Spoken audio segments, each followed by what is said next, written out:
the tariffs and the threat of tariffs. Because what's happening is, right, the federal government really is using the tariffs as a leverage point to get pharmaceutical companies to really do what Pfizer did today, which is to try to lower the prices of the drugs, make them available on the Trump RX website, make them available through Medicaid so that people have easier access to these drugs.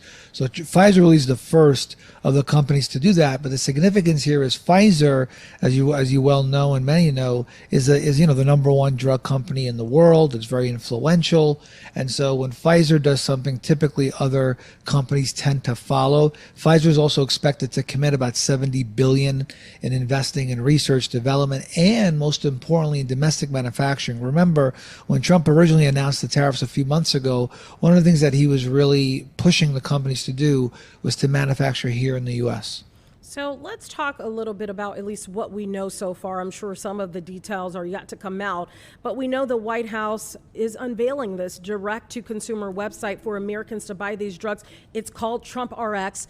In your mind, as a medical professional, what are the benefits here, and are there any negatives to this? No, quite honestly, there aren't any negatives. It's overall a positive for patients because it'll eliminate the middlemen, which Trump has been talking about for years, even in his first administration, which are the pharmacy benefit managers that play a role in hiking up the cost of many of these drugs. And it'll make it easier for patients to get the drugs directly from the manufacturer, in this case, Pfizer. So overall, I see it to be a really positive outcome. And to the administration's credit, this is the first administration that actually had substantive change as it comes to this issue of drug pricing. Do you think this will be the only company? Pfizer is one that we're talking about. Do you see any others wanting to get on board? Because the only reason I ask that is because I think of drugs that, have made it into the news in the past where we've seen the prices skyrocket. And in some cases, it didn't make sense. It almost seemed like a money grab. Do you think this is a way for government to try to regulate those prices with even more companies? Yeah, very good question. I think more companies will concede. Here's why. I think one, the regulatory threats, right, and leverage points from the government is real. It's important. And so I think that could influence their thinking in terms of determining whether or not to be involved. So I think that's a big one, especially the tariffs. But also the fact that in the end of the day, for pharmaceutical companies, as you know, they don't have the best reputation among American patients. And that's unfortunate because I do, as a former pharma exec, I can tell you they do a lot of good for society and for patients. I think the issue of drug pricing has, of course, been, kind of a thorn in their side. So I do think from a reputation perspective, they'll also want to preserve the reputation. You don't want to be the drug company that doesn't participate and doesn't get involved. So there might be pushback, but if I was, to hedge a bet, I would say most likely many of the companies are going to concede and end up, allowing their drugs to be on this Trump RX platform and trying to participate in the most favored nation. I'm looking at an article here, and this last line really kind of hints at what I just spoke about. It says, while the U.S. has less than 5% of the world's population, it funds about 75% of global pharmaceutical profits. And this is according to the White House. How do you see this impacting that bottom line moving forward? It depends on which drugs are going to be on the list. If it's drugs that aren't the major drivers of the revenue for the pharmaceutical companies, right? If they're drugs at the end of their life cycle, not much.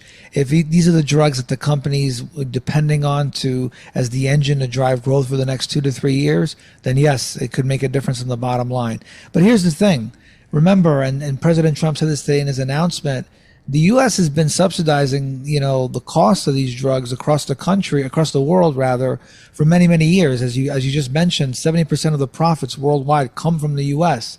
That's crazy, right? We're about 350 million, population. So I think, it's important to recognize that this is a step in the right direction. The only, I guess, concern would be, when you kind of alluded to it, is that if this impacts the bottom line, could this impact innovation?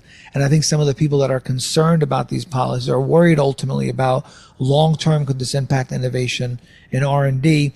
My pushback would be that a lot of the innovation that is supported by the pharmaceutical companies comes from the government. We saw that with the COVID vaccine, for example. So we'll have to, it remains to be seen how much of that will be impacted when it comes to like R&D and innovation long term.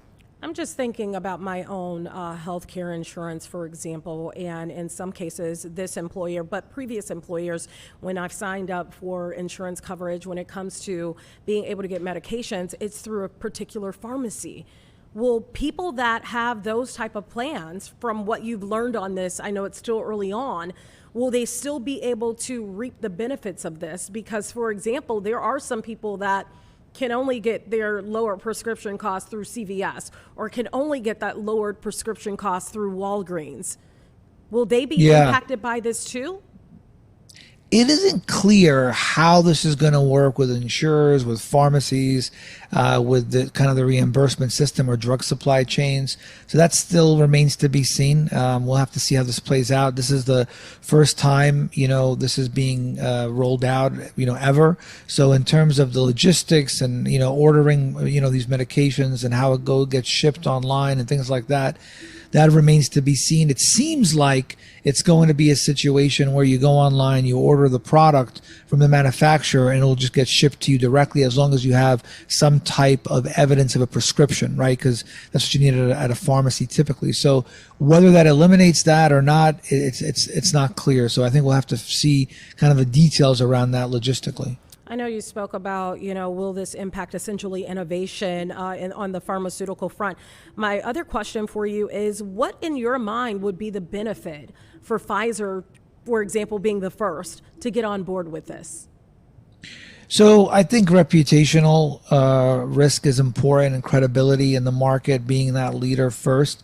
And I think also not having to deal with some of those regulatory threats that I talked about earlier, the tariffs, for example, being exempt from that.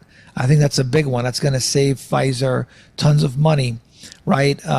Versus other companies that might have to deal with that. So I think the savings alone on the tariffs are going to be key. And remember that Pfizer necessarily, when they list a drug, that list price isn't what they make because of the middlemen. This eliminates the middlemen.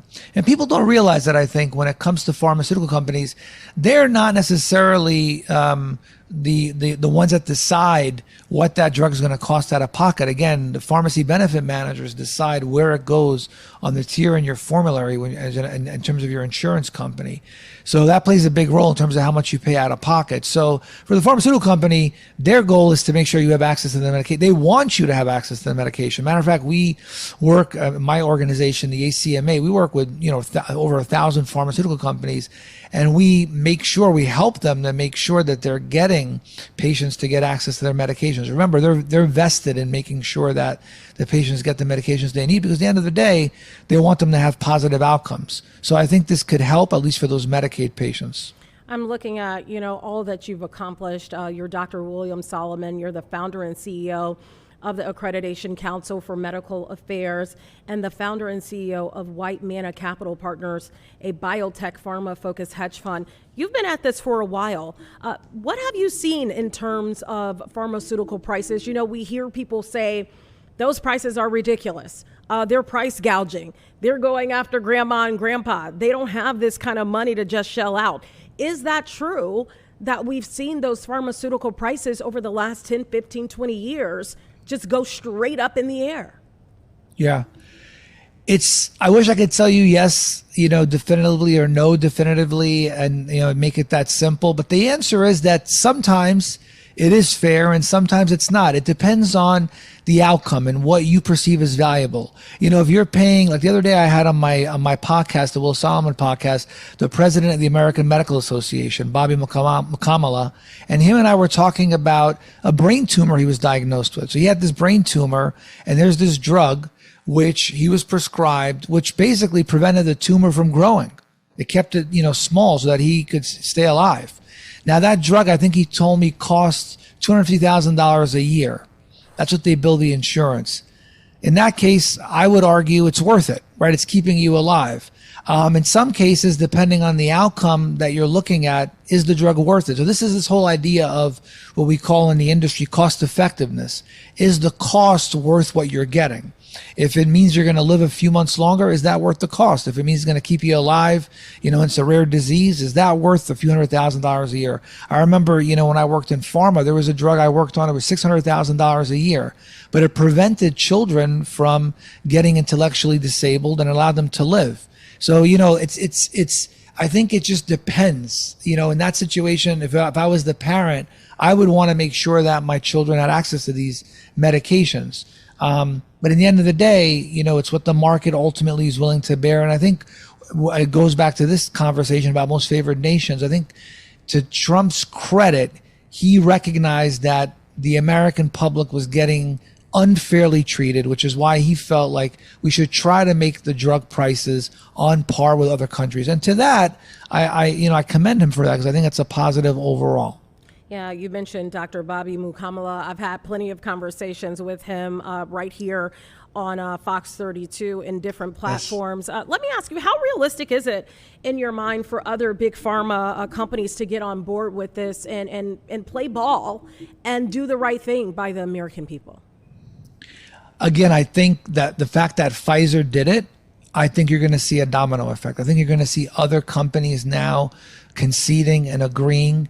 And I think, it remains to be seen. But if I was a betting man, I would say all of your big pharma companies, your Mercks, Novartis, BMS, Glaxo, they're probably, most likely going to concede and agree. I would imagine in the next few weeks. I don't think you're going to have a lot of pushback there.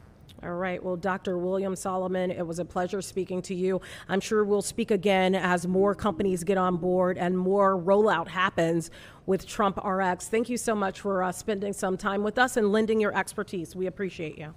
Thank you. Great talking to you. You as well. Stay with us right here on Chicago Live. We'll be right back after this short break.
On your Tuesday, you're tuned in to Chicago Live. We want to take a listen as Democratic leaders are outside the Capitol right now talking about this looming government shutdown, 11 hours, and this could be a real possibility. Let's listen in. Thank you for being here. Thank you.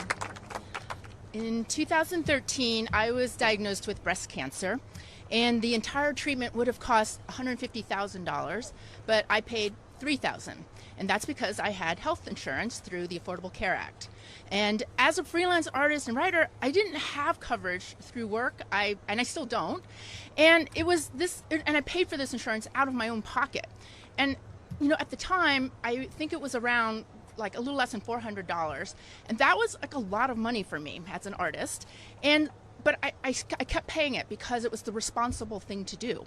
And having this health insurance meant that I could get regular checkups, I could go see specialists, I could get the test, and it was those tests and those visits to the doctor that meant that I got to have early detection, which meant that the cancer that I had was actually quite treatable.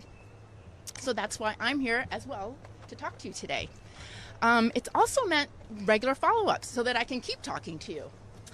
So my premium has risen every single year since then. Right now, it's about $1,100 per month. And that's a lot of money for a freelance artist, but I'm able to pay for health insurance. I can continue to pay for health insurance because of the tax credits. Right now, I pay about $700. It's still pretty high, but it feels necessary. Given my past experience, it feels necessary to protect my health.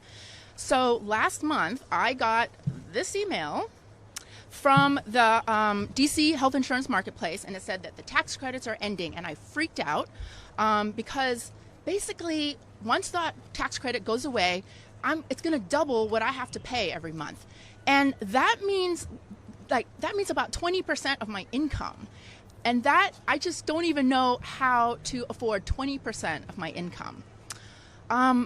It's always been a priority for me.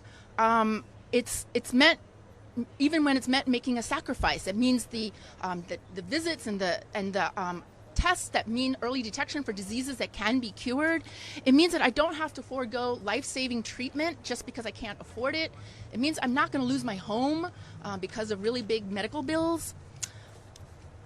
So I'm one of those people who's like just above the 400% of the poverty line that's really going to be affected by this. The poverty line for a single person like me is a little over $15,000.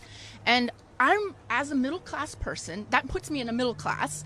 And as a middle class person, I'm going to be hurt most by this legislation, or among the many people who are going to be hurt most by this legislation.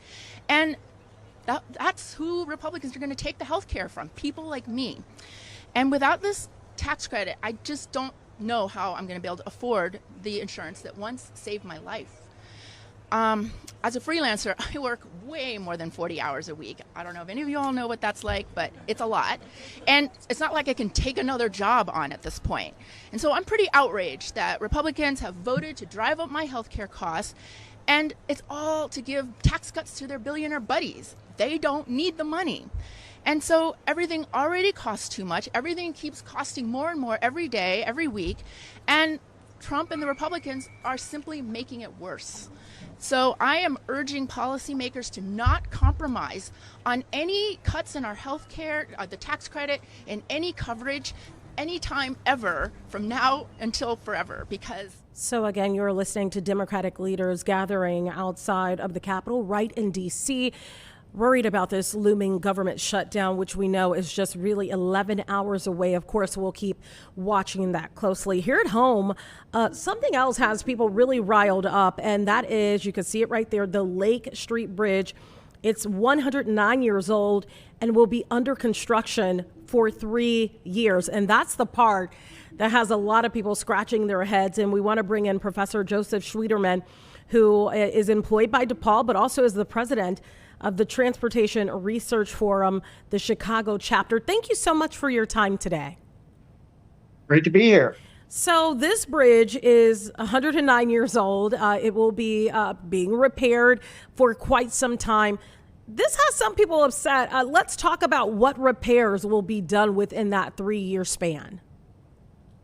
You know, really is kind of a tough situation because you look at the Lake Street Bridge, which crosses the Chicago River, just kind of across the street from the Merchandise Mart.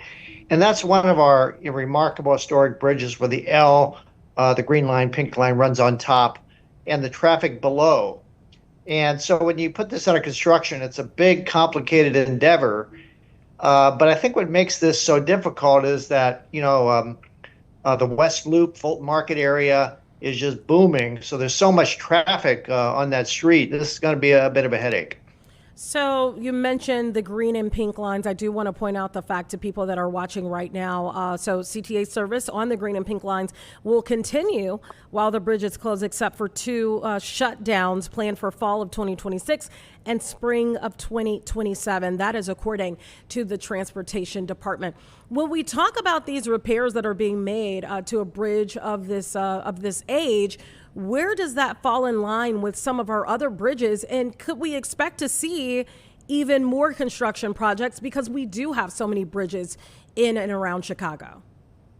Yeah, that's right. And we really are. People forget just the magnificent historic bridge layout we have. These are movable bridges, that can move up when we have barge traffic or boat traffic. And many were built when the L was at its peak. So they're built to last, that's for sure. But I think here, what's tough is this part of the loop, you have a lot of one-way streets. I mean, Lake Street runs one way in the area.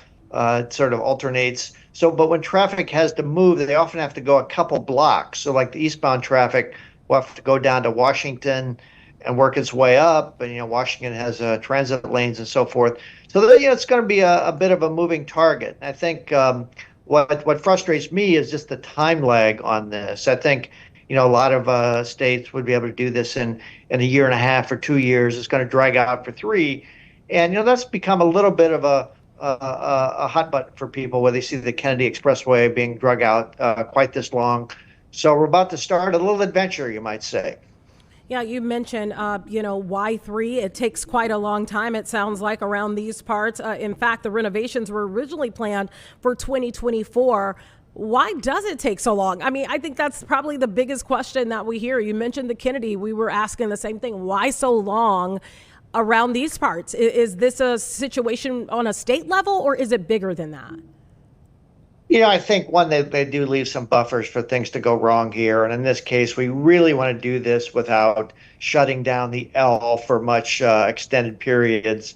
And, we've done this different ways over time. Like when we rebuilt the Red Line South, we just shut it down for a few months and got it done quickly as opposed to dragging it out. So I think in this case, we're going to try to rebuild this bridge without closing down the L for a while. And that's a tough trade-off because it does drag things out. I think a lot of factors here, there's a supply chain is still a little tough and so forth. But I do think they're going to feel pressure to even exceed that 3-year timeline, which is pretty generous for reconstruction.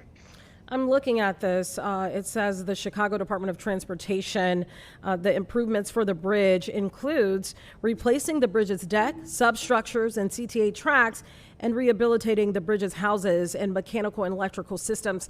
My question to you is, when we look at our other bridges, are they being checked on a daily basis? Like, how often are they? And I ask that because some people have a fear that these bridges are not being checked. They're not being inspected regularly. Are they being inspected regularly? Oh, they are. And I think Illinois has certainly gotten better. You look at us 10 years ago, and a term they call pavement serviceability and bridge conditions have all improved in the state from not so good levels. They've gotten better. And in this case, I think we can feel good. The Chicago Department of Transportation does this as part of its routine plan in conjunction with the Army Corps of Engineers, which manages the waterways. So these are really, I think, bridges that have served the test of time well, and I don't think there's any safety risk per se. I think the problem we have is, so many of these bridges are a century old, so we're going to see more outages and so forth when there's lift boat traffic coming through and so forth, and that's the last thing we need right now is those bridges stuck in the up position. It's very interesting that we're talking about this because, obviously Chicago is a city of a variety of bridges. And in fact, the Chicago Avenue Bridge is also undergoing repairs. The 17-month-long construction project shut down Hostage Street and Chicago Avenue. The bridge, which was narrowed to 2 lanes in August, will close completely after October to be fully replaced. Should Chicagoans get used to this, where there's phases of these bridges going down because they have to be repaired and trying to figure out and navigate around those? Should we start to get used to that because of the age of the bridges?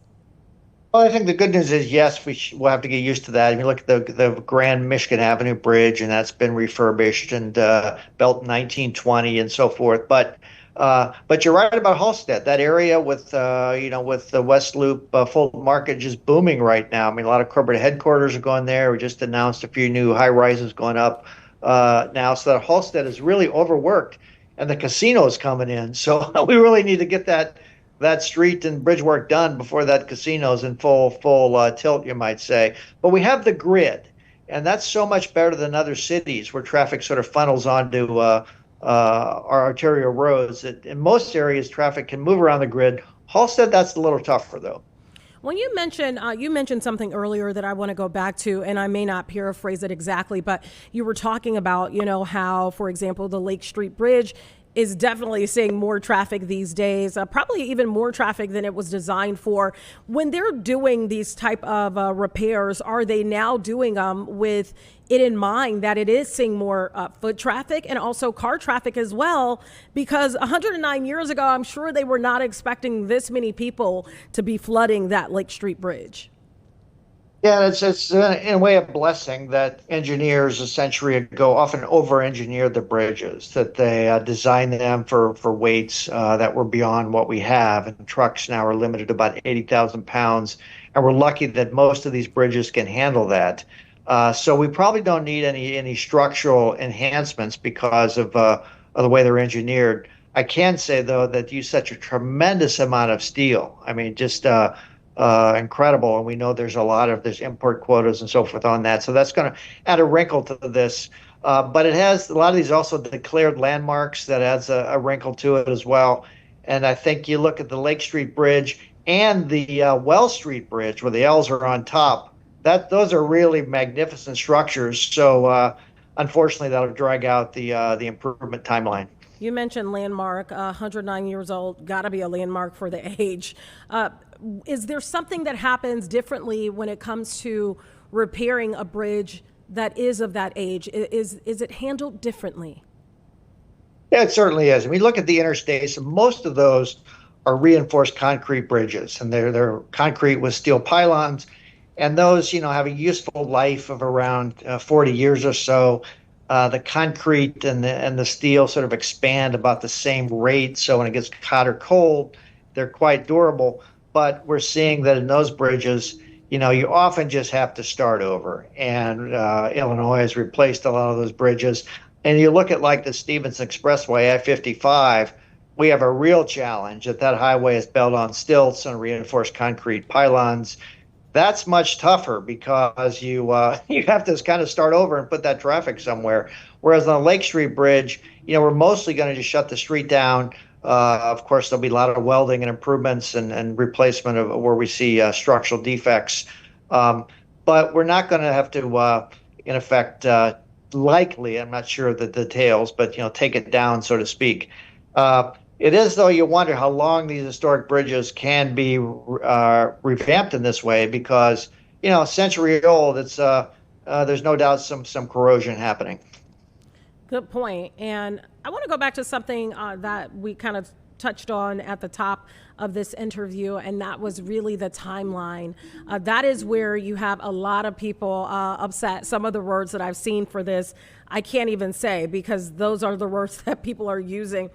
3 years. Have we seen in your research, your expertise, somewhere else maybe in the United States where a bridge has been repaired in this way and it doesn't take 3 years? And then my follow-up to that is, why is it taking so long? That's I've been quite critical of this too, and it's maybe not fair to look to Europe and Germany where they have national budgets that can get things done in 10 months or so. And we saw that with some of the construction around Frankfurt Airport and even on the rail system there, where you just can't physically afford to shut something down this long. There is ways to do that. Of course, on the rail system, you can't divert a train around a bridge usually. So when you have refurbishment there, it happens much faster. I think in this case, we're saddled with a number of long procurement processes to find a contractor to meet historic standards and so forth. All that said, I think the public is saying, we just have to do this faster because we don't have the excess capacity on these other roads like we used to. You go to Washington in rush hour, and that place is quite busy over there. So traffic funneling onto that road, it's going to create tie-ups. So I really do hope that this is a worst case scenario because 3 years is too long. And the fact that the bridge is 109 years old. So 20 years ago, we could have projected that it probably was going to at some point need repairs. And possibly we could have, I'm not in this field, but possibly the planning around this could have been better. Professor Joseph Schwieterman, it's always a pleasure. You have so much knowledge on these topics. We really appreciate you being with us on Chicago Live today. Thank you. Bye-bye. Thank you. And I do want to point out the fact to anyone that is watching, and maybe you do take the Lake Street Bridge and you're like, well, how am I going to get around? I haven't really heard the details of how to navigate this when it happens again. It is set to close October 6th. And here's just, a couple of options for you. Okay. They may work. They may not. You got to try them. Probably going to be a lot of traffic out there. Cars traveling east on Lake Street will have to be detoured to Desplain Street, to Washington Street, to Franklin Street, and back over to Lake Street. Pedestrians will be detoured via Canal Street to Wacker Drive on Randolph Street. Listen, you're going to have to leave out early or fear being late. That's probably what's going to happen. A lot of people will be making that detour with you. Stay with us. We're not going to detour. We're going to keep it right here on Chicago Live. We'll have much more right after this break.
Chicago Live. You are looking right now inside of the McLean County Law and Justice Center right in Bloomington, Illinois, about 150 miles away from Chicagoland.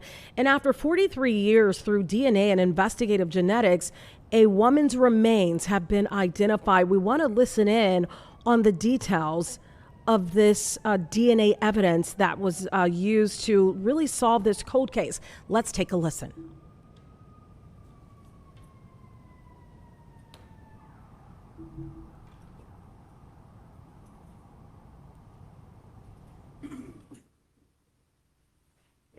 In August of 2023, our office was contacted by an investigative genetic genealogy department at Moxie Forensic Investigations. After several conversations with Moxie and their meeting with the command staff at the sheriff's office, we made the decision to reopen this case and see how far we could go. We've pursued it as, through them as far as we possibly can, and those results you'll find out here shortly. I'll introduce now Casey Connolly of Moxie Forensics.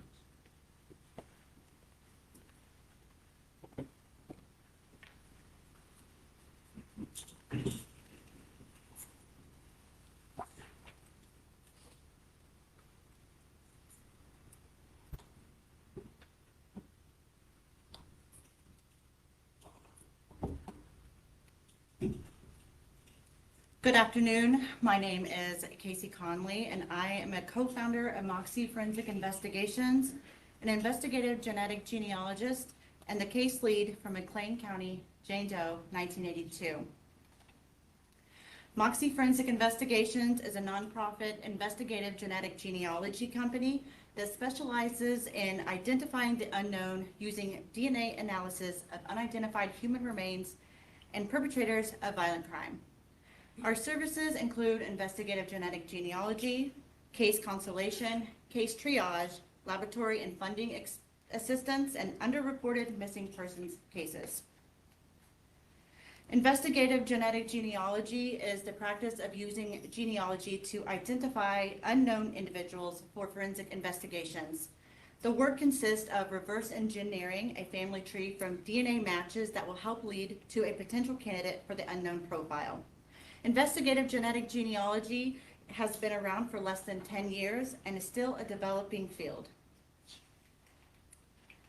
Moxie was born on June 10th of 2022 with just 5 team members, and today we have 37 volunteers and 17 case solves of unidentified human remains. In August of 2023, McLean County Sheriff's Office Criminal Investigation Department was contacted by one of our investigative genetic genealogists regarding the case of McLean County, Jane Doe, 1982. And at this time, I would like to ask my colleague Brian Wooders to explain our next steps.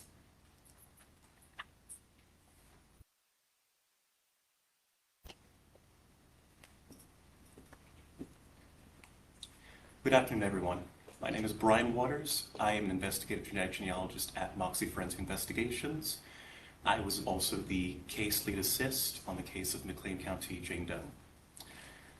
After speaking with members of both the sheriff's and coroner's offices, contact was made with the University of North Texas in January of 2024 for leftover DNA extract from a CODIS upload. Once located, that sample was shipped to Georgia-based laboratory Genealog for DNA sequencing, and because this was a fundraiser case, the sample was stored until November of 2024, when all funds were met. The sample was successfully sequenced and sent to Parabon Nanolabs in Virginia for bioinformatics, which transformed this DNA into an electronic zip file that could be uploaded into public DNA databases. This digital file was then sent to us at Moxie and uploaded to GEDmatch Pro, a DNA database that assists law enforcement cases, on February 4th of this year. Before receiving the DNA matches, we were able to take a look at her admixture, her estimated ethnicity percentages, and noted something very interesting. She was of Eastern and Western Mediterranean descent, nearly 50%, which is a greatly underrepresented DNA population that we have access to. Once the DNA matches were made available on February 5th of 2025, our team of 7 genetic genealogists began researching them, and we found a group of these DNA matches that had descended from a family that had lived in Quebec, Canada, and we were able to build connections back to the 1700s.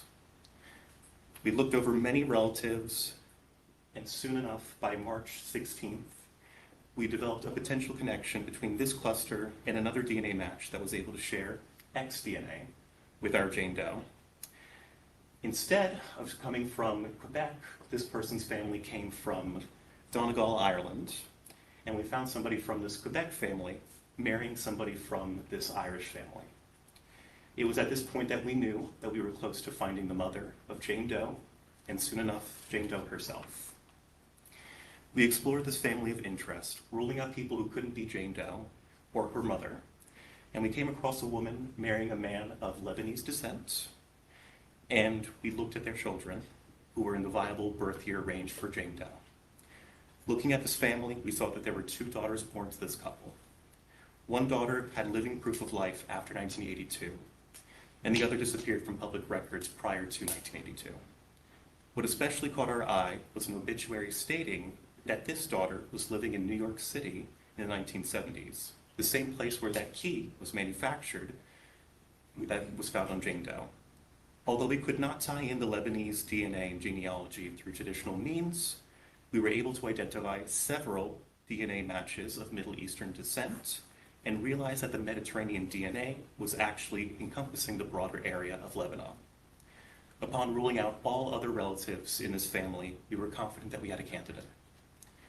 Once we gathered our findings, the information was then sent to Detective Brian Hayner, and contact was made with the candidates living next of kin.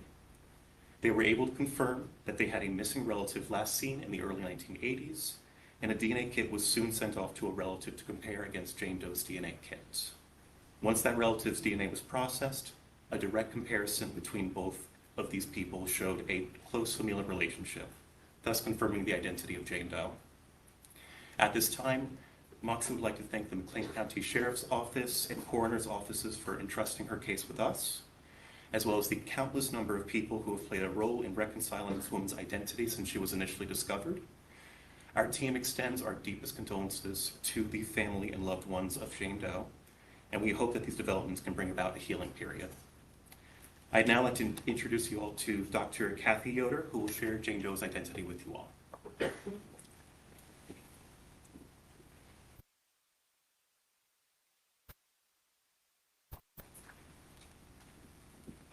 So before I say who she is, I do want you to know for the past 10 years, I've worked on this as the coroner with all the hits and the leads, and I'm very passionate about this. So you can switch the slide. On August 1st, 2025, following a final round of comparative testing, it was determined that Jane Doe was in fact Linda Cecile Haddad, born August 27th, 1942 in Cambridge, Massachusetts. She would have been 39 years old at the time of her death. I'm going to share from mine.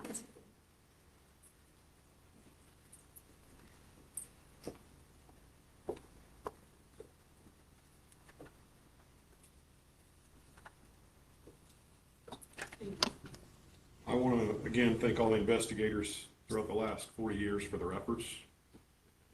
McLean County's Coroner's Office and Moxie Forensic Investigations. Despite the dedicated investigation efforts at the time and over the 4 decades, the identity remained unknown for more than 40 years. And using DNA technology and investigating genetic genealogy, investigators were finally able to identify the body of McLean County Jane Doe.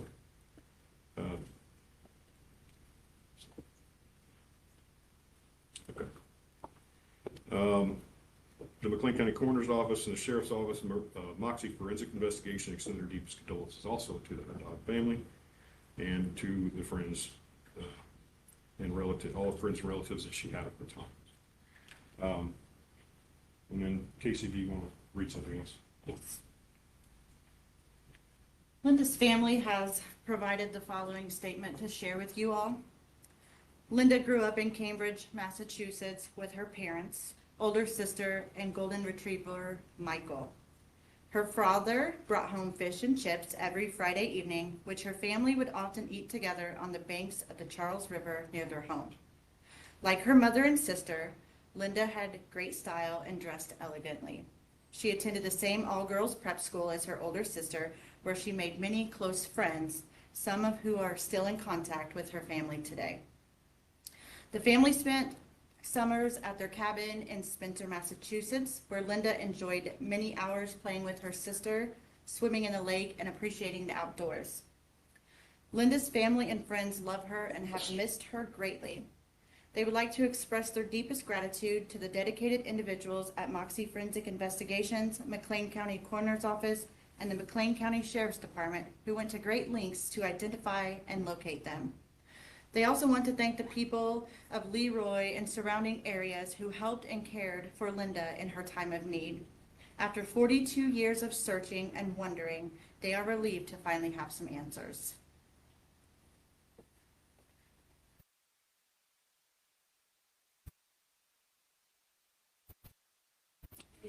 At this time, I'd like to introduce Lieutenant Chad Wachowski.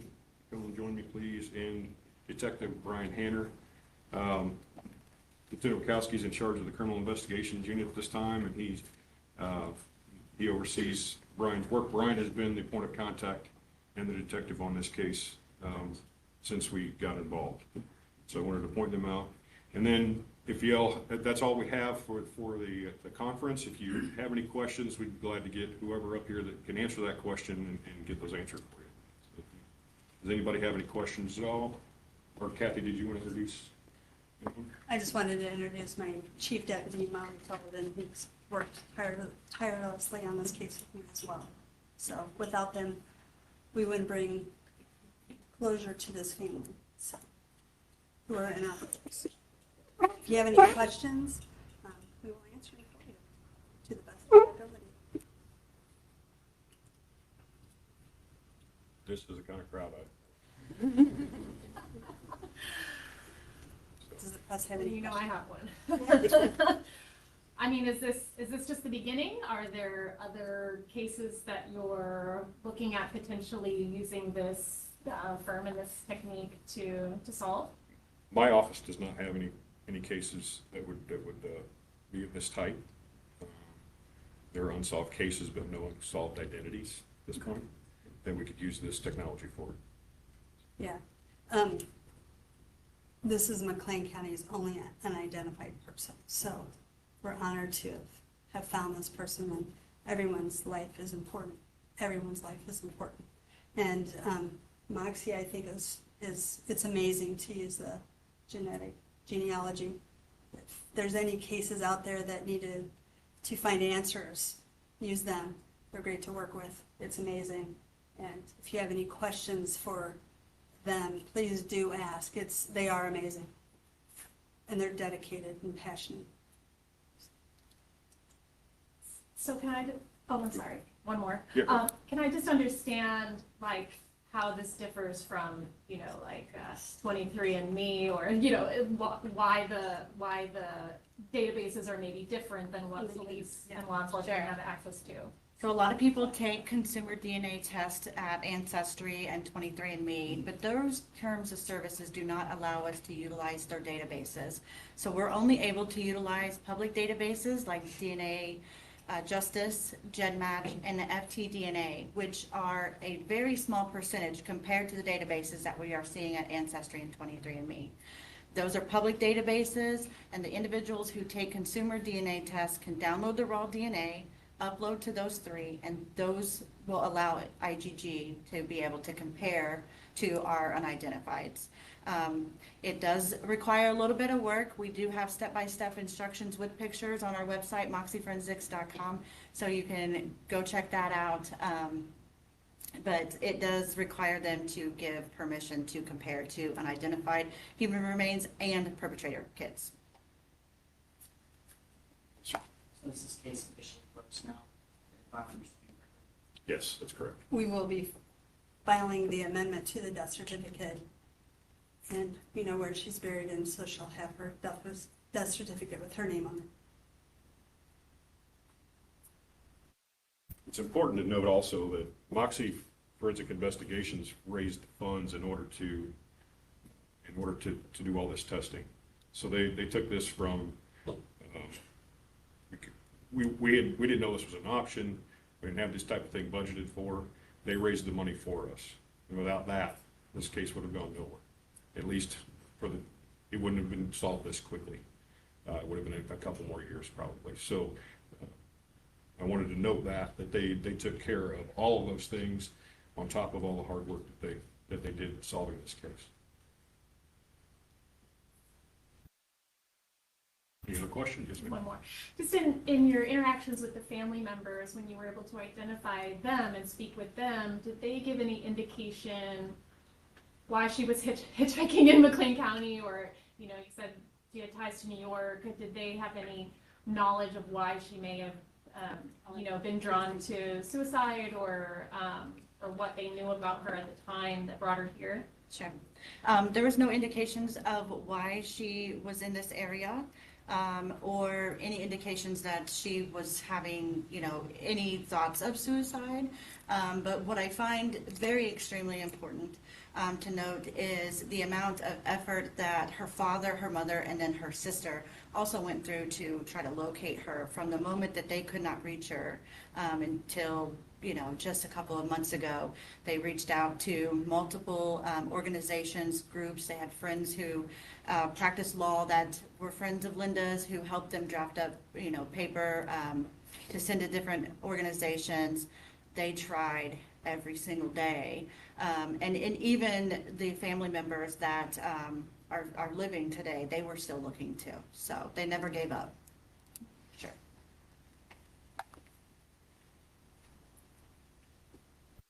Any other questions? Okay. I think we'll conclude, and if you have any more questions, I guess you can get a hold of us and we'll get the right person.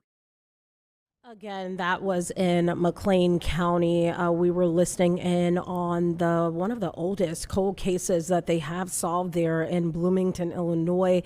We learned a lot there. We learned that the victim is Linda Cecilia Haddad. She was 39 years old when she died by suicide, and it really took genealogical testing, genealogy, to solve this case. Moxie Forensic Investigations, they are the ones that handled that DNA. They opened the case up on August of 2023 and were able to solve it. You heard from Matt Lane, the McLean County Sheriff. They're talking about this case.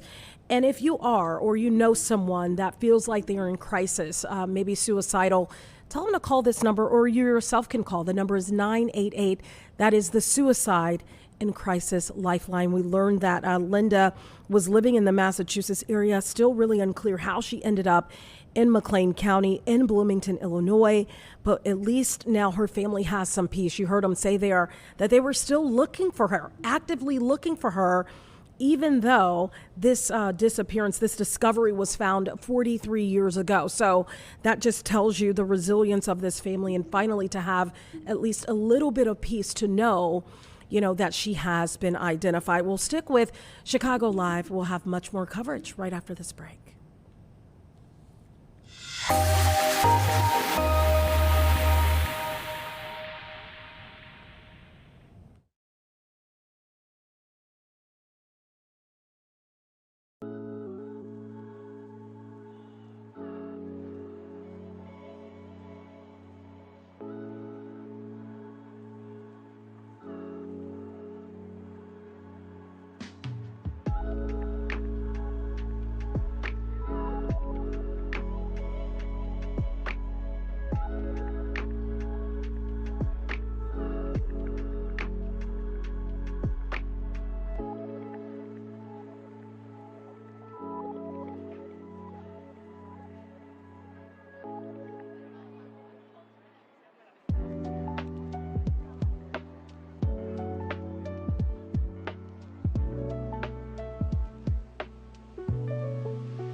Welcome back to Chicago Live. We want to take a live picture right now. This is of a groundbreaking of the quantum computing facility. This is on Chicago's South Side.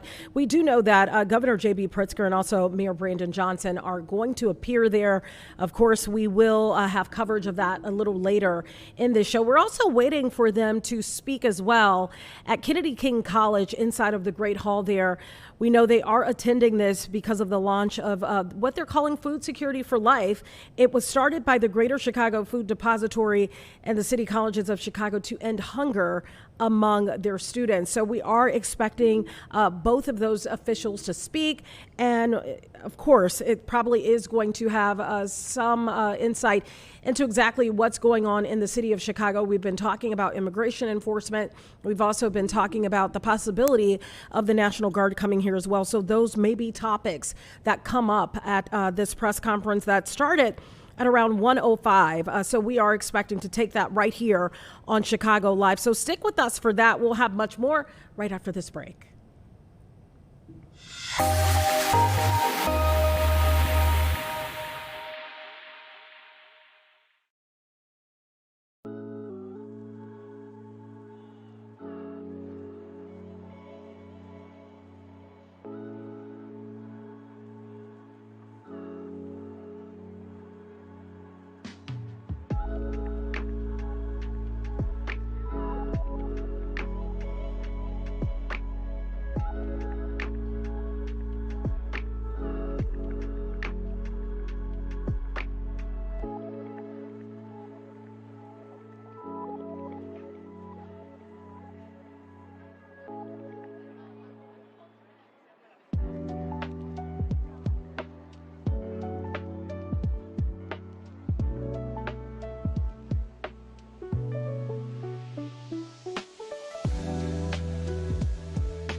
Welcome back to Chicago Live. We are inside Kennedy King College right now, where we know the governor is there, and also Chicago Mayor Brandon Johnson. Let's take a listen in. Residents of the city of Broadview, or the residents of the state, the city of Chicago, firing upon reporters is just absolutely an abomination. And so we're going to continue to provide as much support as we possibly can. Governor? Yeah, I'll just add that we're in constant and consistent communication with Broadview Police, with the Broadview Mayor, offering every bit of assistance. We are providing perimeter assistance through state police, continual conversation with the governor's office and the mayor's office.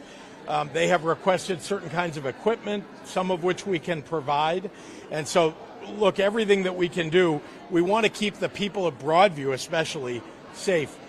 Even people, not just protesters, we're talking about people who are just walking their kids to school, living their lives in Broadview. They deserve peace. That is why ICE needs to back off. And that is why the President of the United States should not send troops to the state of Illinois.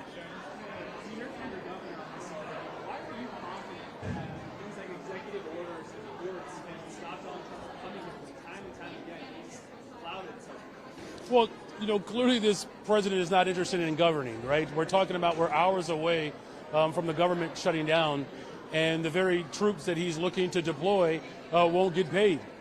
Look, we're going to use every single tool that's available to us. Let's be clear. We're talking about unprecedented behavior from an individual that, quite frankly, has demonstrated that he's double-minded and unhinged. And so the best thing that we can do right now is come together, and that's what you're seeing right now. It's me standing alongside of the governor, the board president, our elected leaders, our faith leaders, our business leaders. We're all clear that not only is this president behaving outside of the bounds of the Constitution, that it's going to require all of us to ensure that we're protecting people. We're talking about little girls and little boys being ripped apart from their mother and their father. I mean, this is absolutely abhorrent, and I'm going to do everything in my power, working alongside of the governor, the board president, our attorney general, and all the full force of government to ensure that we're protecting the residents of our city. Governor, so much of the opposition to all of this is coming from Democrats. Can you speak to any support you might have from Republicans, Republican governors? Because if in fact the president is violating the Constitution, as you argue, don't you need Republicans to stand up and sort of resist what's going on? Note, the president of the United States is not sending troops into Republican cities or into Republican states. He's talked about it, but that's not what he's doing. He is focused on Democrats, and now he's made an enemies list. He's made a list of people that are his political opponents, and he's calling us domestic enemies. I mean, what kind of a country are we in here? The United States used to be a country where the president followed the Constitution, where the president believed in the rule of law, where the president didn't target people based on their views, but rather had debate with people and maybe won, maybe lost in an election and put their views forward and got them passed. But the idea that you're going to go suggest that you're going to arrest people or that people don't deserve to be U.S. citizens when they are, just because they oppose the president of the United States. I mean, there is something genuinely wrong with this man, and the 25th Amendment ought to be invoked. Governor, if we could just ask you, some GOP House leaders today, other news conference, are calling for people like you, like the mayor, tamp down the rhetoric, saying yes, that great. is inflaming people, which is causing some of the problems. Do you feel like great. you're contributing at all to the problem with what you're saying? I think you've heard me over and over again, particularly as we've all been discussing political violence, that everybody needs to take a step back, not only on the rhetorical front, but very importantly, to urge people on both sides to calm down, act peacefully. If you're going to protest, protest peacefully. Look, I think it's fine to be in opposition to the president's views, in opposition to the president's policies. There's nothing that incites people about that. Who's inciting people? Stephen Miller is calling Democrats fascists. The president of the United States is trying to label the Democratic Party as if it's some terrorist organization. Who is inciting people? It's usually the Republicans and Donald Trump who are accusing other people of the very thing they are guilty of. Okay, someone would call me in particular saying, Hi, Olivia. I'm wondering if you have like any update on like what groups exactly this mounted. No. Okay. Where or when they might arrive because they don't seem to hear now. No update on that? So to be clear, they sent a memo, one department to another department. We were made aware of the memo. The rest of the process has not been carried out yet.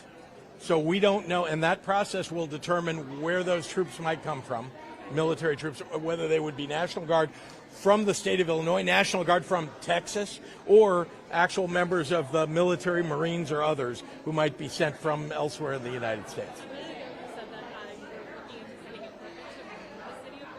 They've asked, yeah. Things like gas masks. So things that a normal police department, especially a small one like Broadview, might not have. And so they're just asking for support in that way. All right, yeah. thank you. Thank you. Thanks, sir.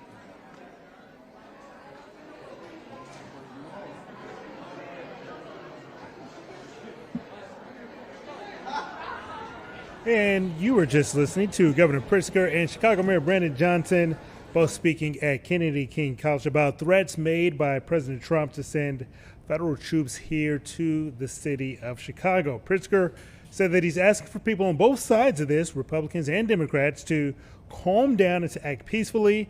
He also said that that includes protesters as well. We're just getting started on this 2 o'clock hour of Chicago Live. We're going to have much more after a short break.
Welcome back to Chicago Live. A new study by AAA finds that 96% of drivers admit to some aggressive behaviors behind the wheel, things like speeding, honking, or running red lights. And what's more is oftentimes they admit that when they're exposed to aggression, they return with aggression on their own.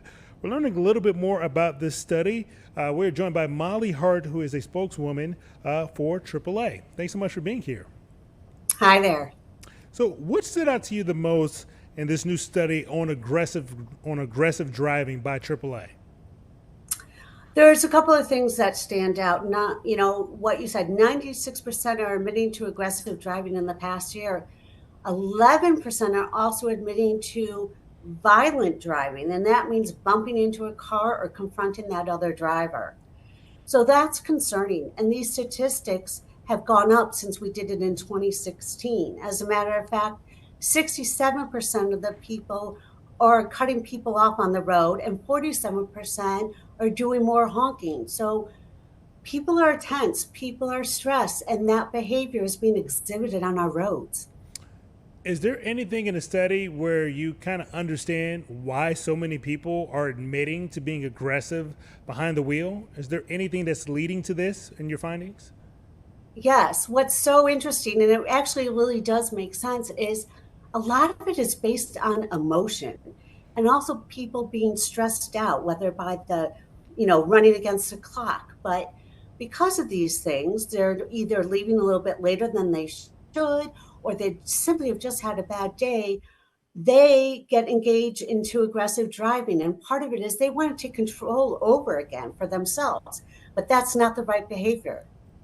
And your study points to drivers under the age of 60 in higher income households. They are some of the most guilty offenders in this. Is there any reason behind those demographics? Yes, well, women and men are both guilty of doing the aggressive driving. Those who are making a higher income, what we found is that they feel more entitled to the road, more entitled to have, to go faster, drive faster. Some of these people also have more luxury cars and they feel like they want to be in control and that their car is so great that they deserve all the space on the roads. And this study also suggested there are some vehicles that are more likely to participate when it comes to aggressive driving. Could you share that information with our viewers? Sure. It is pickup trucks.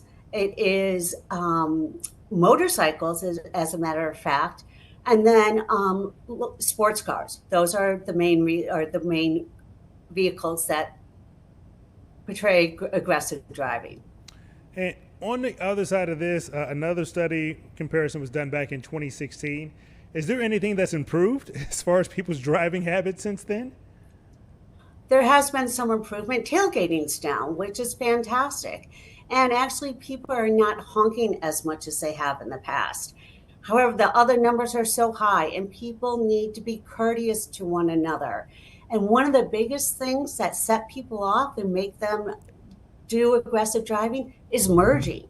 People get annoyed with people merging, and whether it's because that one who's trying to come onto the road is not going slowly and weaving into traffic and just trying to jump right in. But there are many factors that cause people to do aggressive driving, and what we really need to do is take a deep breath. You're going to get to your destination. We want you to get to your destination safely, and also remain cool. Give yourself a minute or two before reacting. Just try to stay in the mind of you're behind the wheel and you need to be safe for yourself and others. Just here in Chicago in the last week, we've had a couple of incidents of shootings on the expressway. This likely started in an aggressive driving situation. What would you say to somebody who is driving home and they encounter an aggressive driver? What should they do in those next couple of moments? The next couple of moments are so serious. First of all, do not engage. Do not make eye contact. You want to keep driving, focus on the road ahead of you. If you get into a situation where you feel you're in danger, you want to call 911. You also want to pull off that road and drive to a public area. And also, don't go home. Don't immediately drive home. You don't know if that person's going to be following you.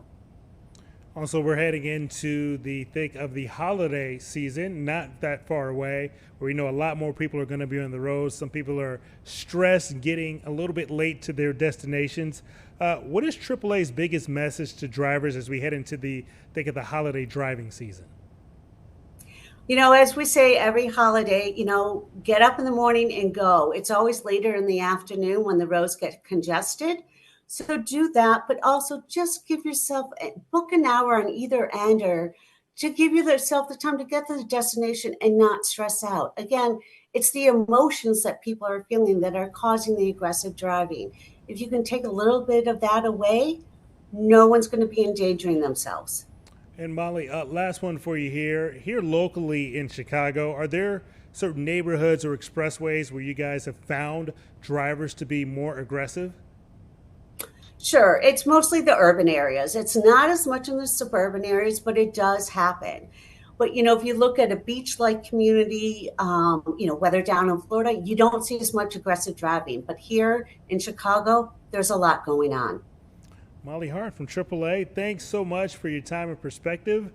As the new research from AAA finds that 96% of drivers admit to some behaviors of aggressive driving. Thanks again for your time. Thank you. All right, our time on Chicago Live this Tuesday afternoon is now 2:15. We're going to have much more after a short break.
Time is now 2:18 here on Chicago Live. We're now going to take you to Washington, D.C. The entire country is on the verge of a potential government shutdown. The deadline is at midnight Eastern time. Right now on Capitol Hill, some Democrats are speaking about the impending potential government shutdown. Let's listen in. To make a deal, there's still time. Start off with Buffalo. All right. From the Bills. All right. Thank you, Senator. He's from Buffalo, you know. Yes, I am. At this point, it seems like a shutdown is inevitable. When you get to that point, what's the plan to get out? Look, first, it's right now in the Republicans' court. We said this to Trump yesterday. He can easily call up Thune and Johnson and say, just add the two parts we want added to the bill. They can take it out of our bill, put it in theirs, and solve it. So it's in their court. And let me just say, the American people are learning how bad this health care crisis is, and they will put tremendous heat on Republicans to solve it. Yes? Leader Thune just said that there are going to be no negotiations with Democrats if the government is shut down. So how long are Democrats willing to stomach the shutdown? Look, it's in their court to solve it. It's their shutdown. And as I said, they are going to face tremendous pressure from the American people. Trump in the room admitted, I said to him, this is going to be very bad for you, these increases in the health care. And it's not going to be good for you. It's not going to be good for America or anybody. And he admitted that. So I think we believe that this is an issue worth fighting for. We hope the Republicans avoid the shutdown. But if they do it, it's because they didn't even negotiate with us till the last minute. Yes? The president is now threatening these irreversible cuts to the workforce, to programs. Is that a risk that Democrats are willing to take? The bottom line is he's doing it anyway. They've already cut 300,000 people. Whether there's a shutdown or not, it'll be up to Trump whether he's going to let Musk, formerly Doge, vote, do these cuts, do these layoffs, and do these firings. It will fall on him, as I said. He's the one doing the firings, not Democrats. And that's what it shows. Yes. No, right here.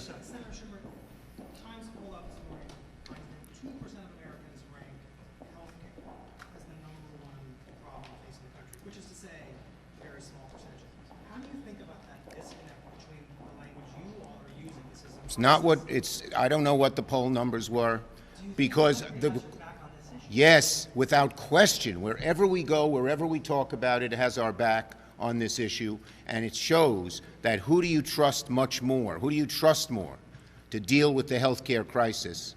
They trust Democrats. And one final thing, they're going to start getting these notices tomorrow. A lot of people don't know it. But once they start getting these notices, and there's these huge, staggering increases, you know, we thought it was $400 per family on ACA, and somewhat more, somewhat less for people not on ACA. Now it's more, it's 114%. They're going to be staggered, and they're going to say, what's happening? And we're going to be right there explaining to them, it's because the Republicans wouldn't negotiate with us. We're ready to do it anytime, and there'll be huge heat on them on this issue. Nope, last one, this gentleman. Had to call on someone from this side, the left side. Over the last decade and a half, in instances when Republicans have shut down the government over one issue or another, order ACA funding, they did not get the policies that they were requesting. What makes you think this will be different for Democrats? Because the health care crisis that they created, in part because we asked them 3 times to vote on extending the ACA, and they voted no 3 times. And we believe that this issue is a real issue for the American people. We also believe that when there's a a Republican president, a Republican Senate, a Republican House, the natural inclination is to blame the Republicans. That's what the polling data shows. Who do you know, a neutral question, who do you blame, Democrats or Republicans? It's like +20, they'd blame the Republicans. And we also believe the fact that they wouldn't negotiate with us, which became clearer last week when Trump said yes and Trump said no, the American people don't like that. So we think we're on our front foot as we go into this fight. Thank you, everybody. And congratulate him on his new grandchild. In the middle of the caucus. My phone rang, and it was my wife. We have a beautiful little boy, name yet not told to us by our daughter and daughter-in-law. Congrats. Congrats.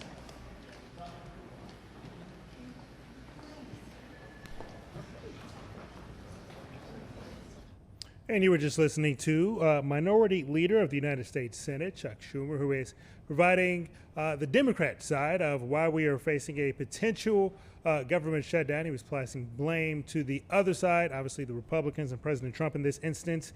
And now we're going to actually head inside the Senate for a debate on health care costs. We're actually hearing some testimony from Illinois Senator Dick Durbin. Let's listen in. Value to them.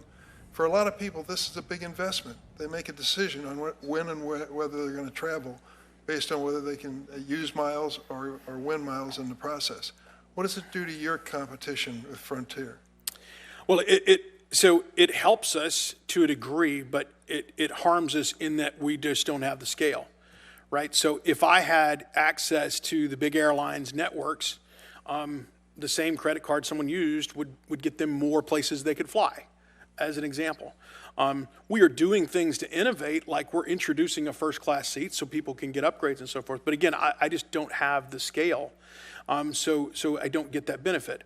Again, I made the comment a while ago, people will get much more value from my card, but I'm small, so it's hard to convince people and market it. Once you get into that behemoth status, it's hard to stop that kind of momentum. I've learned the hard way what it takes to get your name in lights at DCA. Just introduce a bill that addresses the interchange fee and the swipe fee on credit cards. And they'll have a sign that says, "Stop the Durbin-Marshall Amendment." Do you have any idea what the interchange fee is that you are collecting or paying? It depends upon the the network, but we pay as little as 200 basis points, as high as 300, depending upon who it is. American Express is one of the highest. Obviously, the major airlines look at my bill with Senator Marshall like the devil hates holy water. The idea that there would be some competition on the swipe fee or interchange fee, and that's to the benefit of consumers, ultimately, if we can do it. I'd like to ask you as well, when you look back over time you've been involved with a number of airlines on the safety issue, can you make any comment on the pilots and the availability of them and the shortages in pilots that we're running into with many airlines?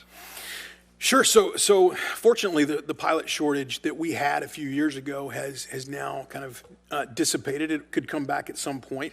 I think the main concern we should have with pilots is the availability of quality training and so forth. And there's a lot of data-driven things that we can do and simulations that can get them there. And I think we should spend time looking at the data we have, even once they're on the line. And because you've got FOQA data as an example, or you can monitor bad habits of some versus others. I mean, we can, in every one of these incidents, take the Colgan incident and many of the others, there were plenty of predictors. Had you been following those pilots before, you would have seen that these habits were there before. And so a simple 1,500 arbitrary rule is not how you get it. There are data-driven approaches that you could do to improve safety with pilots. Thank you. Thanks, Senator. Senator Hawley will be up next, but since we've had a couple of question rounds now, we've had some focus by the smaller companies. Ms. Pinkerton, if you wanted to respond to the smaller carriers before we turn to Senator Hawley, and I'd be happy to let you fill in here. If not, we'll catch you in subsequent rounds. No, I'm happy to address the gate access issue. For example, that is certainly something, A4A represents large carriers and some smaller ones, and we've heard from smaller carriers about gate access issues. I think, though, it's important to remember, number one, it's the law that airports must provide access to new entrants. And there are a number of mechanisms that enable that to happen. So if you're going to take a federal grant, you have to provide access. Many airports are required to file a competition plan where they have to spell out exactly how they are going to provide access. And then Mr. Biffle mentioned the lease agreements. Lease agreements are another tool that airports have to ensure that new entrants have access. In fact, there are already use requirements so that carriers cannot sit on gates that aren't utilized. If they do that, the airport is well within their rights to take that gate back. I think what's important here is that the FAA should be providing oversight to airports to make sure that they're enforcing the law that exists. And then if the FAA isn't providing that oversight to airports, I would say Congress needs to provide some oversight to FAA. Senator Hawley.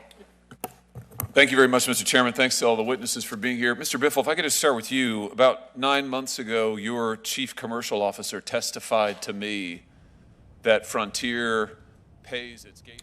And you were just listening to a hearing on Capitol Hill where some of the CEOs from different airlines, including Frontier Airlines and Allegiant Airlines, they're diving into some issues like outdated technology, especially when it comes to things like air traffic control and staffing, as well as what is next for the cost of flying here in the United States. Time is now 2:29 here on Chicago Live. We'll be right back after a short break.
Welcome back to Chicago Live on this Tuesday afternoon. A new event here in the city of Chicago is putting a spotlight on some of the critical healthcare gaps in our healthcare system, especially when it comes to the lack of Black representation in breast cancer clinical trials. We're joined now by Michelle Sample. She is the VP with AstraZeneca, and Dr. Paris Thomas, the CEO of Equal Hope. Dr. Thomas, good to see you again. Nice to see you as well. All right, I want to start with what is the main goal of what you guys are calling the Rhythm of Chicago Change Brunch? So I'll start first. The goal is to bring together individuals across pharma, community, physicians to talk about how we can increase diversity in our clinical trials, specifically for breast cancer and Black women. And we know that that is a demographic that we really want to address. Our concerns about the lack of having these women in the clinical trials and the benefits of participating in clinical trials. Dr. Thomas, what are some of the consequences of not having enough Black women involved in clinical trials when it comes to some of their outcomes in terms of breast cancer? Yeah, so not having representation from Black women in clinical trials, particularly, is that medications are being developed all the time that don't include us. And so ultimately, when we continue to see disparities in breast cancer, like triple negative breast cancer and some of the more aggressive breast cancers, we haven't been involved. And so there isn't medication available because it hasn't been tested. So the importance of getting us involved to participate in clinical trials to ensure that we have medications that can ultimately serve us. Right now, I'm reading that Black women typically make up about 3% of trial participants. You can't make up that number overnight. So where do you start, and what does an accurate goal look like in the next 6 to maybe 18 months to get that number up? So I'll start. The first is to engage with our communities and have physicians participate in our clinical trials, because the patients that are being seen need to be seen by physicians that are participating in our clinical trials. We need to make it easier for patients to participate in clinical trials, and we've provided things like transportation and care for children, and trying to be more aligned with how patients need to support if they decide to participate in clinical trials. We are tracking information on how many patients and the percentage of patients that are participating in our clinical trials, and we're doing everything we can. This event today was an example of us bringing the community together and hearing what the challenges are so that we can address them.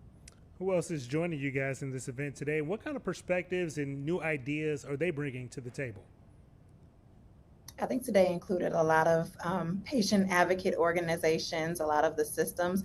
I think one of the main things that came out of this today was really about collaboration and how we can partner with pharmaceuticals to really ensure diversity in clinical trials, specifically using the community and the perspectives of individuals that are considered trusted messengers. What role do healthcare providers and even some of our local hospitals here in Chicago, what role do they play in you guys' goal of trying to change these numbers? Well, what we also heard from some of the individuals that I talked to today is that often their physicians don't even broach the opportunity to participate in clinical trials. So what we want hospitals, physicians, healthcare workers to begin to increase, which is to talk to the patients about the benefits and the opportunity to participate in clinical trials. And we heard that loud and clear today, is that often the healthcare system is not addressing that information to Black women. Oftentimes, we kind of learn by seeing a model working somewhere else. With that said, are there any successful models made or programs happening elsewhere in the country that you can maybe borrow from and use here in Chicagoland? I think there's several. I think there was a main kind of model that was showcased today, and that was Touch the Black Breast Cancer Alliance. They have a clinical trials called When We Trial, and how they're recruiting women and getting them involved. But we also have amazing organizations here in Chicago that are doing the boots on the ground work and really trying to increase diversity in clinical trials. And those include organizations such as Equal Hope and Sisters Working It Out, Elevated Survivor, and ensuring that we can connect individuals with those partners so that they can partner with the academic centers and pharmaceuticals and ensure we can connect the dots and get people to care in clinical trials. What's the next step in this journey? Well, I would say the next step in this journey is always to continue the journey, right? This is the first event that we had here in Chicago. There was an event last year in Washington, D.C. It's to continue to have the conversations, continue to work with our community leaders, our physicians, and make sure that we continue the push for more diversity in our clinical trials, more education around the benefits of clinical trials. And it's science that we need. We need to make sure that the patients that we are going to have medicines for are participating in the research in those medicines from the very beginning. Now, we know that this trial is specifically focusing on breast cancer. Are there future trials for other diseases coming in the near future? There are always ongoing trials. Again, I work in oncology, so we have trials for all the indications in cancer, lung cancer, breast cancer. And so it's not specific for just breast cancer. Clinical trials needs to be diverse patients in all of the trials that we're doing across the spectrum of all of the indications that we have. If somebody at home is watching this and says, okay, maybe I need to get out there and get involved in one of these clinical trials to help somebody maybe 5-10 years down the road? What's the best way that they can reach you guys? So I think the best way is definitely reaching out to your local nonprofit. You can visit equalhope.org and visit us at contact@equalhope.org, and we can get you connected to clinical trials. There is also websites. What is the government? I'm sorry. www.clinicaltrials.gov.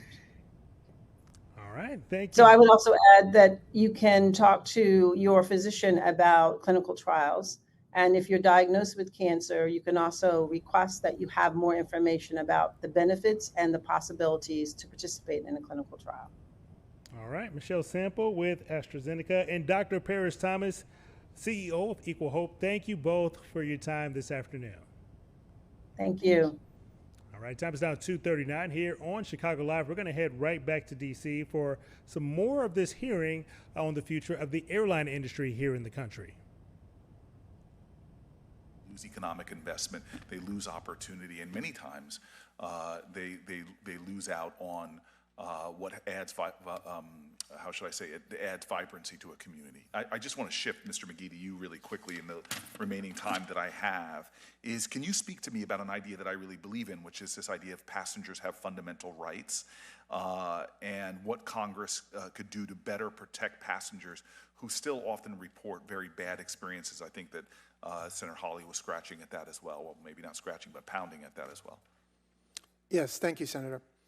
The fact is the United States lags much of the world in terms of passenger rights. This is the standard operating system in the European Union, United Kingdom, Canada, India, countries all over the world, that there are mandatory rights in terms of how you'll be compensated when there is a flight delay, a cancellation, mishandled baggage. Here in the United States, we greatly allow airlines to police themselves. They write contracts of carriage written for and by themselves, and we adhere to them every time we swipe a credit card and buy a ticket. Now, the fact is that the irony is the largest U.S. airlines, Delta, American, United, if you're flying on them and you encounter a problem, a canceled flight or a delay on foreign soil, you will be treated much better than on American soil. So if you're on Delta and your flight is canceled, you want to be in Brussels, not Atlanta. I want to just be respectful of Senator Moody, but I just want to say, because there's so much bipartisan space, and I'm not trying to be partisan, but the Trump administration has rolled back some rules that would have given passengers transparency. Can you talk about the actual impact for American consumers of that? It would be devastating. As I said, we already lag much of the world, but the few existing protections that we have, as I said, Airlines for America issued a 93-page suggestion to the DOT, and unfortunately it seems like this DOT is adhering to it. It would be devastating. Right now, they're doing it in a request for further information. We and others will be weighing in, but we should all be on guard that if you think air travel is problematic now, it will be absolutely awful a year from now if the DOT rolls back the provisions that we already have. Thank you, sir. Thank you, Mr. Chairman. Senator Moody.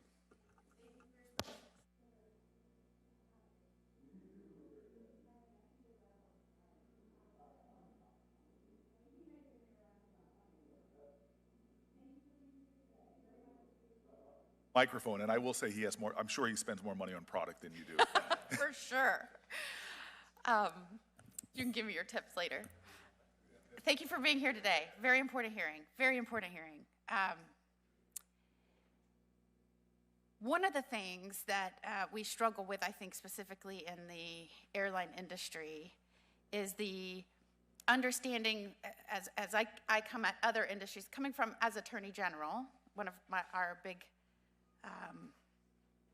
challenges was we had consumer protection laws. Many of us had antitrust divisions.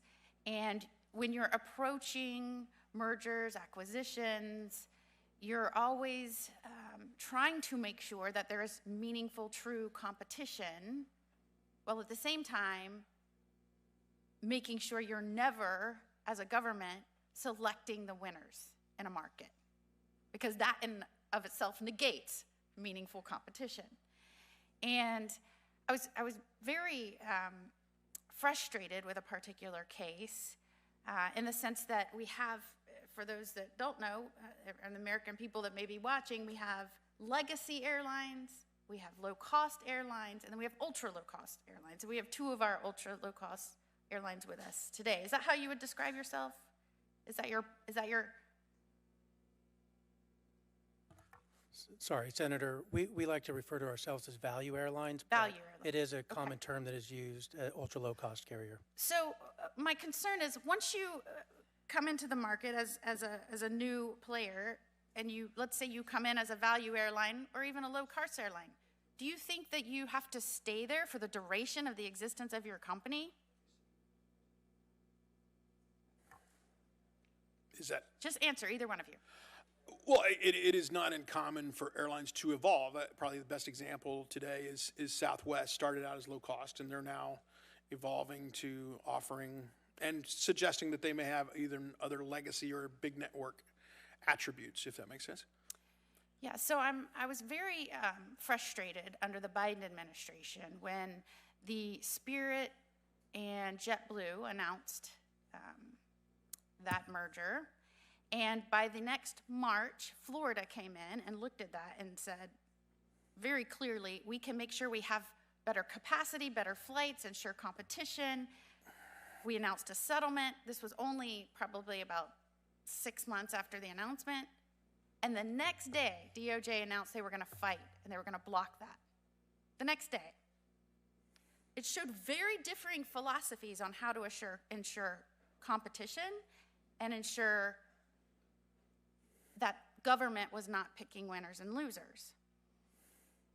Very different philosophies. And the reason we worked so hard on that settlement and announced that settlement was because we knew that one of those players was in financial jeopardy, and this was going to be a way to make sure that consumers could still take advantage of that capacity, and it might even present more competition for legacy airlines. I mean, that would be new, right? And something we would all want to see. And within a year, because the DOJ under Biden fought that was blocked. And then, of course, what we expected, Spirit filed bankruptcy. I think now they're on their second bankruptcy. I think I would like to, I'll ask Ms. Pinkerton, how can we ensure that government is not placing a finger on who wins and loses in competition among airlines? Well, without I can't address your specific situation that you're talking about there, but I believe that something that is definitely an issue for all airlines are certainly what we're calling cost convergence. So we're seeing increased airport costs, we're seeing increased labor costs because we're paying our employees more, and we're seeing increased regulatory costs. So I think it certainly wouldn't be tipping scales to say we shouldn't be imposing additional costs on the industry. And also, what can we do for the entire industry? As I have said in my testimony, I really think a broken air traffic And you were just control listening to some system and an air testimony on traffic- Capitol Hill about the future of the airline system here in the United States.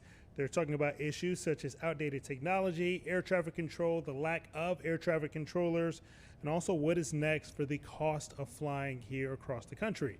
All right, time is now 2:47 here on Chicago Live. Cubs are playing playoff baseball right now. We're going to have an update right after a short break.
We are on the brink of October, and we've got playoff baseball back here in the city of Chicago. Right now on the north side, Cubs currently trailing San Diego 1-0 in the opening game of the NL Wild Card.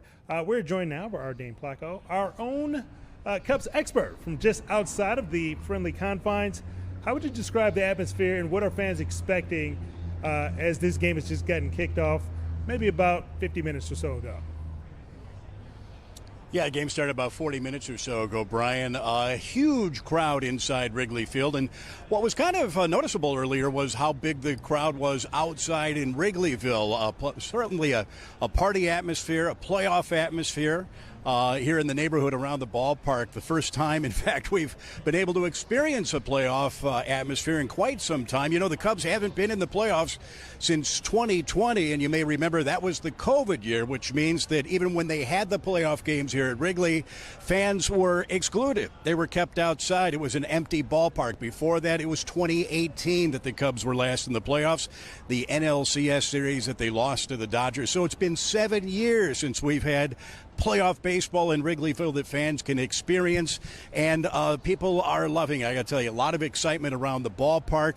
We were in the bleachers talking to fans out there. We were out on the streets.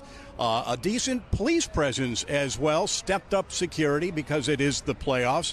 The streets were shut down, both Addison and Clark, about an hour before the game, and reopened after the first pitch. In fact, all the streets open right now.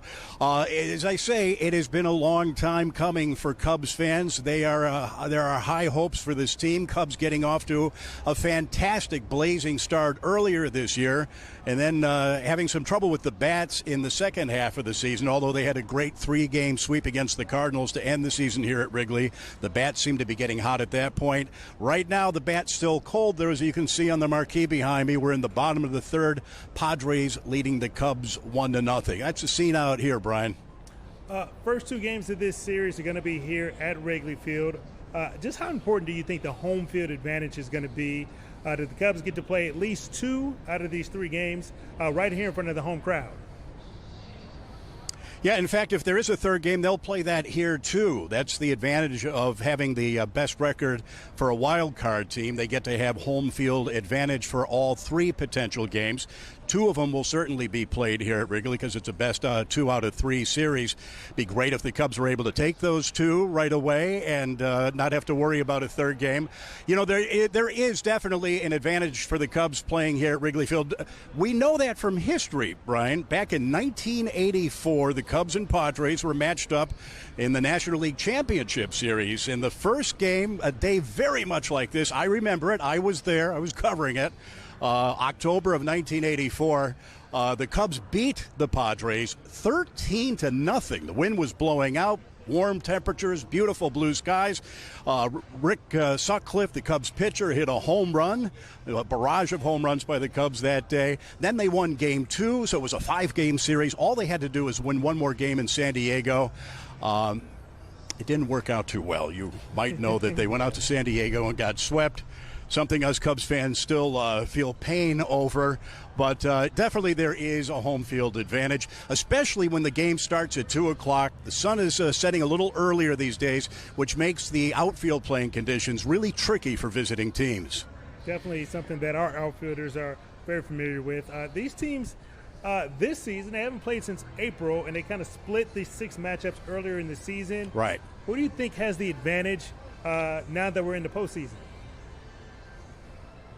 I think the biggest advantage the Cubs might have is that the Padres, if it does go 3 games, are throwing 3 right-handed pitchers, starting pitchers, including today. The Cubs have been particularly good against right-handed pitchers. They have a bunch of good power-hitting lefties. They've been able to feast on them over the course of the season. That's kind of what happened against the Cardinals over the weekend. And the Cubs are throwing at least 2 left-handers against the Padres, and the Padres have been susceptible to left-handed starting pitchers this year. So that would seem to give the Cubs a bit of an advantage, but in reading all the prognostications on the various sports sites and baseball websites that I follow, the majority of the writers and the so-called experts are actually picking the Padres for this series. Padres have a lot of stars on their team. They played really well in the second half, and they do have some pretty dominant starting pitching, especially strong bullpen pitching. They have probably the best bullpen in all of Major League Baseball. So it's important for the Cubs to scratch out a couple of runs here. As I say, they're down 1-0 right now in the top of the fourth. If you get to the 6th or 7th inning and you're still behind by a couple of runs, it's going to be really, really hard to catch up to the Padres. Well, Dane, you're our Cubs expert here. I want to ask just your opinion here. Who do you think is more important for the Cubs to end up winning this series? Is it going to come from the pitchers or is it going to come from the bats? Well, I mean, traditionally, pitching is what wins in the playoffs. I mean, that's the old baseball axiom that it's pitching that gets you to October and pitching that wins in October. But, I mean, ultimately, you got to be able to hit as well. And right now, the Cubs haven't scratched across a run. So, I mean, it's really both. And Matthew Boyd, starting pitcher for the Cubs today, is pitching pretty effectively so far. He had a really good outing his last time out. The Cubs have gotten a lot of good starting pitching this year from guys you wouldn't expect to throw up the kind of records that they have. So, again, pitching and defense typically wins in October, but you got to score to win. Definitely got to score to win. Hopefully, our Cubs can come out with the win. Hopefully you get a chance to enjoy the game out there and not just, report from outside the game this afternoon, Dan. I might sneak in and watch a couple innings from the bleachers here at some point. You never know. All right. Appreciate your time this afternoon. All right, that's Dane Flacco. Again, that game right now is in the top of the fourth, 1-0 San Diego leading there. So far, Northsiders only got one hit. Looks like right now 2 hits and 1 run for San Diego. We would definitely be keeping our eye on that as well. Cubs also getting off to 1 error so far. Matthew Boyd's pitched for 3 innings so far. He's given up 2 hits, 1 earned run, and 1 strikeout. We will definitely be keeping our eye here on what the Cubs are going to be doing. Our team win has been out there. I'm sure our sports team is going to have much more coming up later today here on Fox 32. Jim, are we going to take one more break? All right, we're going to take one more break, and we'll be right back.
Welcome back to Chicago Live, taking a live look at the New York Stock Exchange as of 2:59 Central Time. You can see stocks are trading up just under 80 points so far.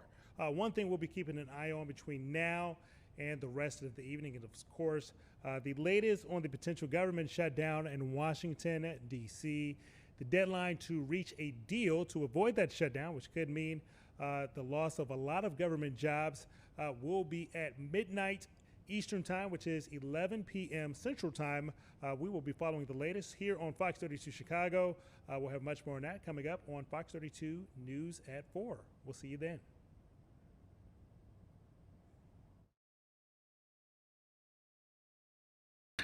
Maybe he doesn't, but I'm just saying, say he did, as an example. Well, what his Your pilots... lips to somebody's ears. Right. Well, maybe there's someone else, but I'm just using an example. So his pilots know he wants to go at 11. They know there's a 3-hour ground delay program. Well, his pilots will just file for 8 a.m. He shows up at the 11, never knows the wiser. They go take off. Meanwhile, I have to go through this airspace a couple times a day, and I blow up my crew, and then I have to cancel 2 flights with a couple. Right, everyone, you are watching live now from Fox. We appreciate everyone continuing to join us. You see the shutdown clock there in the top right. We are listening to a Senate Judiciary Committee hearing on competition in America's skies. We'll keep an eye on that, but it is a new hour here on Live Now from Fox. I'm your host, Mike Page. I'll be with you for the next 4 hours, breaking down the day's biggest top stories and headlines from across the country. One of those big headlines and stories was the in-demand meeting with Department of Defense. Pete Hegseth talking with top brass today at Quantico, and pretty much saying that the government now wants strong warriors, not fat generals. And that was the message today that was sent to our top military leaders. We want to talk about this and so much more. So let's bring in our next guest to help break it all down. Please welcome everyone, Jeff Mason, a White House correspondent with Reuters. Great to have you on, Jeff. And well, this was a moment here for Pete Hegseth. What was the reaction, and what are people saying about it right now as the news continues to circulate? It was a big moment for him and for President Trump, and unusual to have had this meeting in person with so many leading members of the military. I thought it was interesting to watch their reactions during the remarks. Many of the members, the generals and other military leaders, kept pretty straight faces, particularly as the president was getting deeply into politics and criticizing his predecessor. That must have put them in a bit of an uncomfortable position, because the military is meant to be apolitical. But in general, this meeting was something that I think both the president and the defense secretary, or the secretary of war, as he's referring to himself now, wanted for at least some political theater, and also to drive a message home to constituents that that this is the type of military force that they want for the under the Trump administration. And Jeff, why do you think this messaging coming now of all times here? I mean, we are just hours now away from a potential shutdown. And I mean, this would come just hours after the speech, and you're not getting paid to the military. I mean, why do this now? I don't have a good answer for other than to say the president, and I think this would apply to Pete Hegseth as well, is able to do a bunch of things at the same time. I mean, President Trump throws all sorts of things at the wall in terms of news that we reporters in the White House press corps and elsewhere in Washington cover every day. I mean, at the White House today, he was making a health announcement and signing executive orders and doing all that after his remarks this morning. So I say that just to say it's not unusual to have multiple things going on at the same time. But you're absolutely right to highlight the fact that a government shutdown is only a few hours away, and that, of course, is a very big deal for this administration and for Washington and the country writ large.